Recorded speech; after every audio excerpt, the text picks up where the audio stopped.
Hello, everyone. Nice to see you here. So this is David from Illumino IT again. Nice to see you all. How are you settling into the new year? Well, hopefully everything going well so far. So today we're going to carry on our 30-day 30 tips challenge. And I'm going to share with you today a tip to ensure that will help to ensure at least that your Microsoft Teams implementation or this might also help those who have already implemented Teams but are finding that it's not working very well for them to ensure that their implementation is or becomes a success. So a couple of very simple tips here for you. We're not even going to have a look at the Teams client itself as this is slightly outside. So I'm going to give you three separate aspects to look at here. And the first one is to plan your teams out. So this might sound very simple, but the idea behind Teams is that you open up information, access to information, so that people have access to that information at the right times. And what's important here is that you look out for people who work closely together. So, for example, you might have a department of people who work very closely together and are always working on the same things. And each of those can have access to the same kind of data items. Or if you find that you're bringing together a cross-functional group of people, sometimes it's better to split that out into a separate team and set that up as more of a project team. So it might be a temporary thing, it might be a slightly permanent thing, depending on how your organization is set up. But always think in terms of the most open access so that people can get access to all the information within that team. There is the ability to create private teams, private channels within Teams. But it's not a good idea to start creating a lot of those private channels. The management of them gets quite difficult, and you have to kind of keep inviting people to those private channels to make sure that they have access to that information that they need.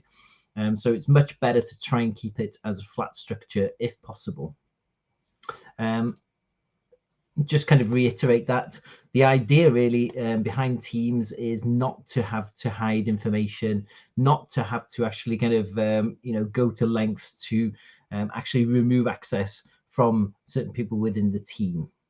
So bear that in mind when you're planning your teams. And then this, I guarantee you, will help 100% when it comes to actually putting that team structure into place. Make sure you write it down, make sure you put it down on a piece of paper so that you know what it's going to look like, what you want to be the setup with your teams, and then the channels, for example, that go underneath those teams. That will help you kind of a huge amount when it comes to actually kind of implementing or changing your teams around. The last thing that I would like to add is when you're actually creating these teams also, or when you're planning the team's access, just think whether it would be beneficial to have external guests accessing that team, because this is one of the beauties of Teams. You can bring external guests into those conversations, into those teams in order to see files and co-work with you live on those files. Now, if you've got a very internal facing team, you definitely would not, well, probably want to bring guests into that team because you've got a lot of internal proprietary information in there. However, that's another time when you might think to create a spin-off team and then put certain information that the guest, maybe a contractor, might be a freelancer, for example. So a guest external to your organization might want to see.